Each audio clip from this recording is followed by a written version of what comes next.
Hey, good morning, friends. Hope you're doing well. Hope limerick writing was fun for you yesterday. I'm excited to see what you submit at the end of this week. Today I want to talk about Cinquain poems, and we've got a learning target and some academic vocabulary to go over. But before we do that, in morning meeting we talked about that every student would memorize one poem that really meant something to them and record it and submit it to the crew. So before we go into Cinquains or talk about our learning target or how to create one today, I just want to read you a few poems that really inspire me. I encourage you to find a book or go online, talk about those poems that really mean something to you. I know during Expedition we've been studying weather and seasons, and so the first poem that I would like to read to you is a poem by William Blake. He's a famous romantic poet, one that I studied in college, and this particular poem is called Spring.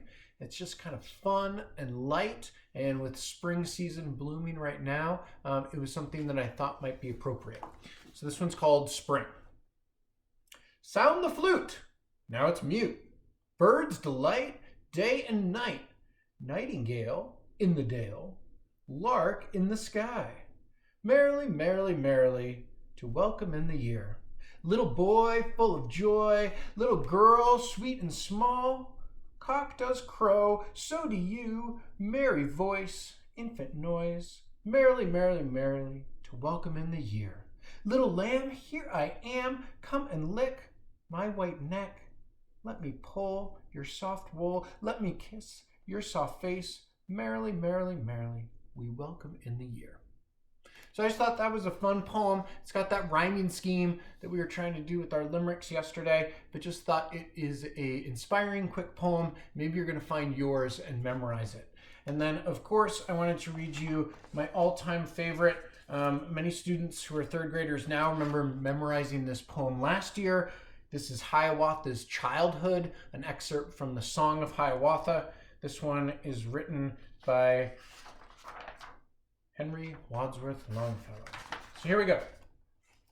By the shores of Gitche Gumee, by the shining Big Sea water, stood the wigwam of Nokomis, daughter of the moon Nokomis. Dark behind it rose the forest, rose the black and gloomy pine trees, rose the firs with cones upon them. Bright before it beat the water, beat the shining Big Sea water. There the wrinkled old Nokomis nursed the little Hiawatha, rocked him in his linden cradle. Bedded soft in moss and rushes, safely bound with reindeer sinew, stilled his fretful will by saying, "Hush, the naked bear will hear thee," lulled him into slumber, singing, "Ewa, ewa, my little owlet. Who is this that lights the wigwam with great eyes, lights the wigwam? Ewa, ewa, my little owlet." Many things Nokomis taught him of the stars that shine in heaven, showed him Ishkadua, the comet. Ishkadua with fiery tresses, showed the death dance of the spirits, warriors with their plumes and war clubs, flaring far away to northward in the frosty nights of winter, showed the broad white road in heaven, pathway of the ghosts, the shadows, running straight across the heavens, crowded with the ghosts and shadows. At the door on summer's evening sat the little Hiawatha, heard the whispering of the pine trees, heard the lapping of the water. Sounds of music, words of wonder. Mini wawa, says the pine trees. Mudka asqua, says the water. Saw the firefly, wawa tiswi, flitting through the dusk of evening, with the twinkle of its cradle lighting up the brakes and brushes, and he sang the song of children. Sang the song Nokomis taught him. Wawa tiswi, little firefly, little flitting white fire insect, little dancing white fire creature, light me with your little candle. Ere upon my bed I lay me, ere in sleep I close my eyelids. Saw the moon rise from the water, rippling, rounding from the water. Saw the flecks and shadows on it. Whispered, "What is that, Nokomis?" And the good Nokomis answered, "Once a warrior, very angry, seized his grandmother and threw her. 'Tis her body that you see there." Up into the sky at midnight, saw the rainbow in the heaven. In the eastern sky the rainbow whispered, "What is that, Nokomis?" And the good Nokomis answered, "'Tis the heaven of flowers you see there. All the wild flowers of the forest, all the lilies of the prairie. When on earth they fade and perish, blossom in the heaven above us. When he heard the owls at midnight hooting, laughing in the forest. What is that? He cried in terror. What is that? He cried, Nokomis. And the good Nokomis answered, that is but the owl and owlet talking in their native language, talking, scolding at each other. Then the little Hiawatha learned of every bird its language, learned their names and all their secrets, how they built their nest in summer, where they hid themselves in winter, talked with them whene'er he met them, called them Hiawatha's chickens. Of all the beasts he learned their language, learned their names and all their secrets, how the beavers built their lodges, how the squirrels hid their acorns, how the reindeers ran so swiftly, why the rabbit was so timid, talked with them whene'er he met them, called them Hiawatha's brothers. So this is from a book called Read Aloud Poems for Young Authors. I just thought I'd read a couple of poems to you to inspire you for the week. But let's talk about Cinquain poems. So our learning target for today is I can write a Cinquain poem. Can anyone tell me why we don't call this a Cinquain poem? Why the C makes an S sound? That's right, because there's an I after the C. An I or an E or even a Y follows that rule. So a word like scent or a word like cyst, or in this case, a word like Cinquain, it all makes the S sound. And we're going to write a Cinquain poem today. So we're going to talk about three important words. Talk about what a noun, an adjective, and a verb is. That's our academic vocabulary for today. And after we brainstorm and talk about that, I'm going to walk you through how to create a Cinquain poem. So first of all, what's a noun?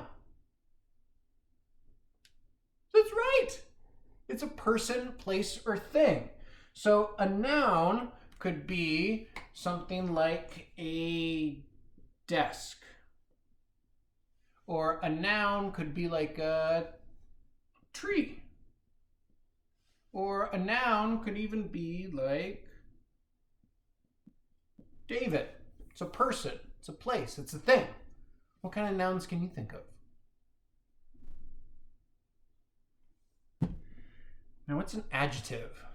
We say adjectives are describing words. These are these big, juicy words that give us the sensory images in our poems. A describing word could be one like huge, or like slow, or pretty. Can you think of your own describing word, your own adjective? Finally, we want to talk about verbs. Verb is our final academic vocabulary. A verb is an action word. So verb could be something like glide, or it could be something like lift or jump. What action word are you going to put in your story? So it's really important that you understand what a noun, an adjective, and a verb is. I put in our lesson a really fun online game to sort verbs and nouns if this is something that's a little bit tricky for you. So go play that, go solidify it. But you should know what a noun, an adjective, and a verb is in order to write your Cinquain. So I was thinking about what kind of Cinquain I wanted to write, and you guys know me, my favorite activity is skiing. So I thought, let's write a Cinquain about skiing. So line number 1 says one noun. So the title of my poem, what I want it to be about, that's where I'm going to write skiing. And I know what some of you are thinking, David, skiing is a verb. And you're right, skiing, the act of going skiing can be a noun, or I can ski down a hill. In this case, it is in fact a noun. Now, next, I need 2 adjectives, 2 describing words about skiing. So in this case, I'm going to write cold. Skiing can be cold. And I'm going to write beautiful. Beautiful is a tricky word. Can you spell it on your own? Beautiful. Okay, so I've got my noun, and I've got cold and beautiful for my adjective. Now, next is 3 verbs. Verbs are those action words, right? So this is where I'm describing the action of skiing in this case. So I'm going to write zipping, zooming, and flying. I often feel like I'm flying when I'm skiing. And then it says a 4-word phrase. Now, originally I wanted to say my skis are like a paintbrush on the mountain. I really wanted to paint that mind picture that I'm like an artist painting what's going on while I'm skiing down the slopes. But that was too many words. This is asking for only 4-word phrase. So I really need to edit that down. So 4 words, let's think. Skis are my paintbrush. And paintbrush is that compound word, so it counts as my 4th word. So that's what I'm going to use for my 4th line. Skis are my paintbrush. Now, finally, it says 1 noun. And originally, I put skiing as my noun for below. But when I researched and really looked at Cinquains and read a bunch of them online, I noticed that the good Cinquains actually have a different word than skiing. So I used some of the resources we've been talking about, going online to something like Wordsmith or thesaurus.com or dictionary.com. I looked up synonyms or other words like skiing. And there's this old German word that I thought was a cool way to end it. It's shush. Shush means skiing. And actually before skiing was even a word, shush was a word. So I thought that would be a cool way for me to end my poem. Shush. So this is how my Cinquain reads. Skiing, cold, beautiful, zipping, zooming, flying. Skis are my paintbrush. Shush. So this is an example of a Cinquain poem. I'll also show you, if you're looking for how you might submit it into Google Classroom. I did a little brainstorm of some nouns, adjectives, and verbs. I wrote my poem and then I created my illustration. So this is my Cinquain poem. Skiing, cold, beautiful, zipping, zooming, flying. Skis are my paintbrush. Shush.